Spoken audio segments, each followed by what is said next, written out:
Sebab itu kalau saya boleh guna sikit masa yang ada ni, sebab itu para ulama menjelaskan dalam bab bincangkan asy-syafa'ah ini, dia ada berkaitan dengan yang disebut sebagai musbitah wa manfiyah. Maknanya ada syafaat yang diizinkan oleh Allah dan ada syafaat yang Allah tak bagi. Allah tak redha, Allah tak izin.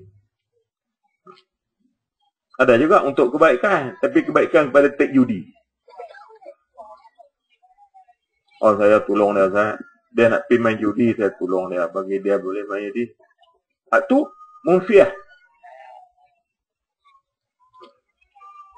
Supaya kita jaga, supaya orang nak berjudi, orang nak minum arak kan misalnya, orang nak apa, berada dalam keadaan aman, damai.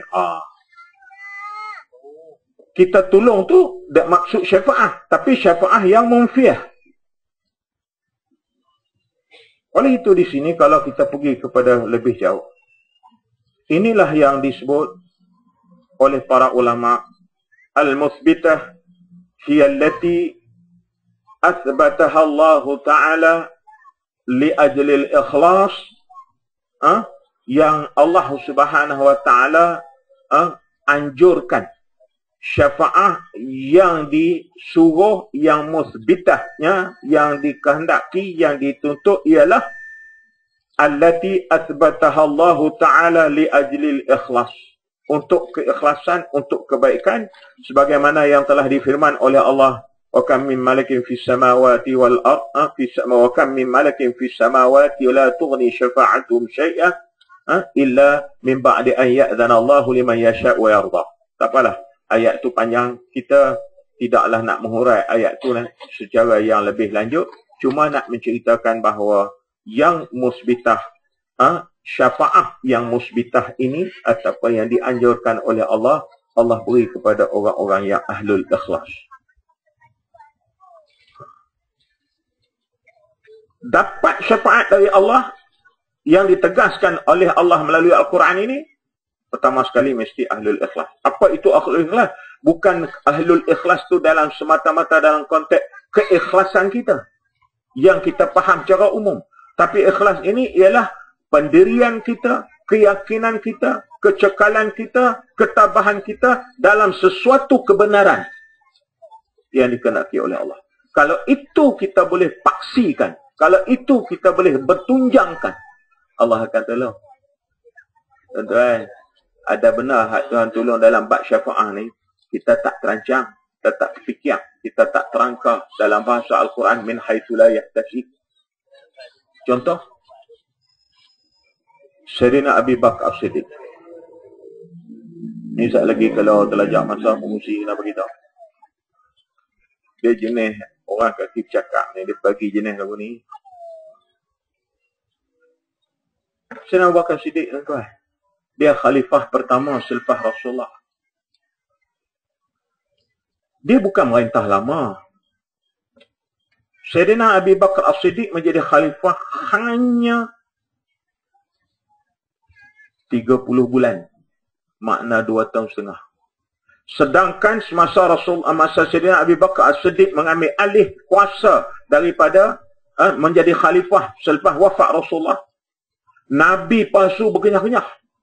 Yang dakwa Rasul palsu, yang menyeleweng akidah, yang apa semua. Hak yang jadi munafik balik, yang kufur balik, yang macam-macam, yang dijauhkan, yang dimain untuk menjauhkan orang daripada risalah yang benar. Kalau kita nak rancang, tuan-tuan, nak hapus hak ni dengan perancangan termampu pada kita, kita nak rancang apa 2 tahun setengah.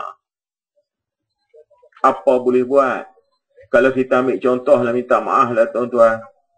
Saya dengan Datuk Abu Hassan, masa kami duduk kerja, kami sebenarnya satu jabatan tu semua geng-geng JAKIM belakang ni. Cuma Datuk Abu Hassan dia posting ke istana, saya kena posting lama kat Masjid Negara. Beza tu ya. Kami ni semua pegawai awal Islam, Jabatan Perdana Menteri.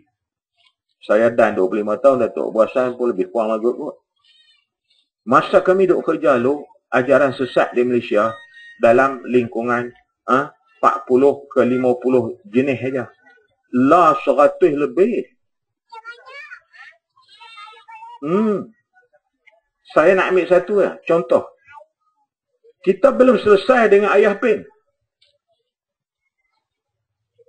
Saya bukan nak banding apa. Nak banding ceritanya ialah karenah, mehnah, ajaran sesat, ajaran salah ni bukan satu perkara mudah.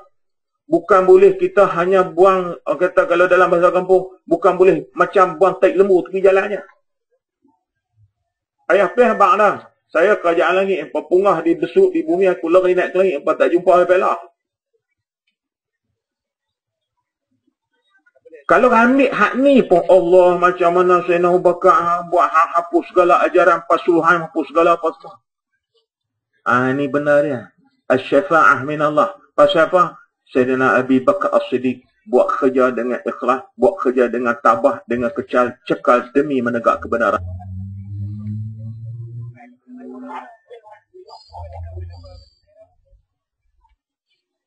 Umar Ibn Abdul Aziz. Ni orang duk sembang banyak Umar Ibn Abdul Aziz. Dia bukan merintah lama. Bukan sampai 20 tahun, bukan sampai 30 tahun, bukan sampai 15 tahun. Khalifah Umar Ibn Abdul Aziz, dia menjadi khalifah hanya 2 tahun setengah, 30 bulannya. Tapi ajaibnya, asy-syafa'ah min Allah ini, pembesar-pembesar korporat mai jumpa Amirul Mukminin, ya Amirul Mukminin, Khalifah Umar Ibn Abdul Aziz. Tolong bagi tahu kat kami, tang mana lagi kami boleh jumpa fuqara wal masakin, kami nak pergi bayar zakat ni. Mereka cari rata dah fuqara wal masakin nak pinjuk zakat ni. Tak ada dah. Ya Amirul Mukminin, bagi tahu tang mana lagi. Itu 2 tahun setengah. Khalifah Umar Ibn Abdul Aziz hantar pegawai dia pergi ke benua Afrika. Hak pergi ke selatan, hak pergi ke utara, hak pergi ke timur, hak pergi barat. 3 bulan merayau. Kalau dalam bahasa kita ke utara ni, kita kata merayau. Pejabat pegawai dia. Balik main menghadap Amirul Mukminin. Ya Amirul Mukminin, kami minta maaf, kami pergi jelajah harta dah. Tapi kami tak jumpa orang yang layak terima zakat. Maknanya 2 tahun setengah, dia boleh hapus kemiskinan. Boleh rancang kah? Apa rancangan bajet yang dia boleh buat? Apa semua? Just only 2.5 years. Tak sampai 1 penggal dalam konteks sekarang. Masuk dalam kepala, orang kata mustahil. Tinjau dalam perancangan, orang kata mampu tak boleh buat. Tapi terbukti. Pasal ini asy-syafa'ah. Ini benda tuan-tuan. Ini minta maaf kita sekarang. Tuan-tuan, saya dan semua kita dalam bidang kita masing-masing. Apa saja benda buruk kita cuba perangi. Kalau kami di parlimen tu nak kata berapa akta parlimen sekali-sekali bersidang luluh undang-undang tu, undang-undang ni, tujuannya semua untuk kebaikan kesejahteraan. Sampai hak baru ni pula undang-undang hidupan liar. Nak jaga gajah, nak jaga rimau. Nak beruk kera lautan tu. Pun sampai terah tu. Tapi dadah duk meningkat, jenayah duk meningkat, pompak pencuri duk meningkat, ragut duk meningkat. Bayi tok. Kalau ikut yang berhormat Menteri berkenaan Datuk Seri Syahrizad Jalil dedah dalam parlimen, kita tak kurang pada 1 tahun, tak kurang pada 2,000 orang hak buang anak. Gerun tuan-tuan. Baru ni Menteri Dalam Negeri mendedahkan 5 bulan pertama 2010 ini, Januari up to Mei, kita dah mencecah 76,018 kes jenayah dalam negara. Asal apa tuan-tuan? Nak salah polis kah? Nak salah parlimen kah? Nak salah pegawai daerah kah? Nak salah pejabat agama kah? Nak salah Tok Kadi kah? Nak salah Tok Imam kah? Siapa lagi nak salah? Maka jawapan kita kena tengok balik. Boleh jadi kita ni asy-syafa'ah min Allah. Hak yang buat kerja-kerja sungguh-sungguh tentang kena kita sembang cara baiklah. Kalau kira polis tu sampai siang malam pagi petang tak cukup tidur.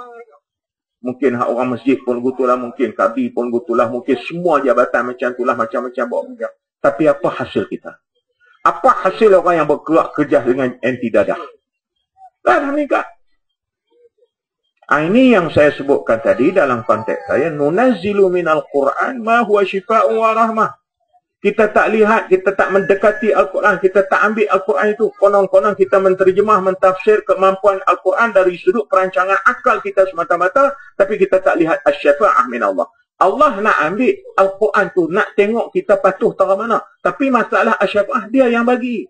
Kita tak mampu buat. Tapi tak tahulah ni pengusi macam mana takat tu. Kalau nak sambung lagi ni, banyak lagi tuan-tuan. Sebab Al-Munfiyah ni, hak yang tak diizin ni, kalau saya sebut dah tadi, sebentar lalu, maka hak yang tak diizin oleh Allah, syafa'ah allati tatlub min ghairillah, atau bi ghairi iznih, atau li ahli syirki, min qabli an ya'tiya yawman la khullatun fihi wala syafa'ah. Ni kalau itu ayat Al-Quran. Tapi nak ceritanya, allati tatlub min ghairillah. Hak saya sebut tadi lah, hak yang dinafi oleh Allah ni, kita buat kerja yang bercanggah dengan apa yang Allah nak. Maka Allah tak bagi syafa'ah. Dan begitu jugalah apa yang dimaksud syafa'ah dalam konteks ini, itu syafa'ah yang bercanggah. Wallahualam, laknat tu tak sempat nak bincang. Tengok kalau ada sekarang tak gini. Saya ni tuan-tuan, kalau dapat tak bagi sekarang pun, dia puas dah, tak apa dah. Mesej tu sampai dah. Mesej maksud syafa'ah tu supaya kita dapat faham dalam konteks Al-Quran yang sebenar dengan kita sambut bulan Al-Quran. Hak lebih pada itu saya serah kepada Datuk Abu Hassan sebab dia hafal Quran, saya tak. Datuk Abu Hassan saya pun lama dah jumpa orang kontak panel dengan Datuk Abu Hassan, saya pun jadi macam mengidang. Lama dulu kami pederah dalam TV dua-dua. Lah tinggal dia seorang TV, lah ke TV tak main kat saya dah, dia lari kamera TV lari kat saya dah, tak tahu ke mana dah. Datuk Abu Hassan dia duk pergi, dia baca apa dah lah tu. Wallahualam, wassalamualaikum. Assalamualaikum. Baik, alhamdulillah. Syifa wa rahmah. Al-Quran itu penawar dan juga rahmat, kesejahteraan kepada umat manusia. Apabila umat manusia meninggalkan Quran, maka terhindarlah manusia daripada rahmat Allah Subhanahu wa taala. Apabila kita menjadikan Al-Quran itu sebagai hanya hiasan, bukan sebagai pedoman dan panduan, maka hilanglah pertolongan Allah dalam kehidupan kita, kemanusiaan kita. Baik, untuk seterusnya, saya mintalah kepada yang berbahagia Datuk untuk menjelaskan kepada kita maksud syafaat dan laknat dari ayat-ayat Al-Quran. Saya dah baca dalam surah Al-A'raf, ayat 44, berkaitan dengan bagaimana ahli-ahli syurga bertanya kepada ahli-ahli neraka, apakah yang kamu telah dapat? Adakah kamu telah dapat apa yang dijanjikan oleh Allah Ta'ala? Qalu na'am. Maka ahli neraka kata, ya, kami dah dapat dah. Yang kata seksa gitu, seksa gini, dah terima dah. Maka kemudian, fa'adzana mu'adzin. Maka, laknatullah alaihim.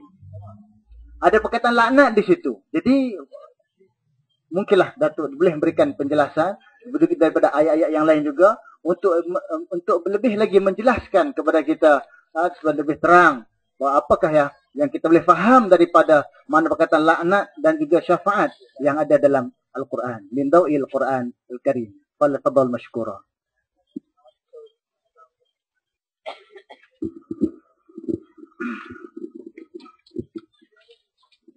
Assalamualaikum warahmatullahi wabarakatuh.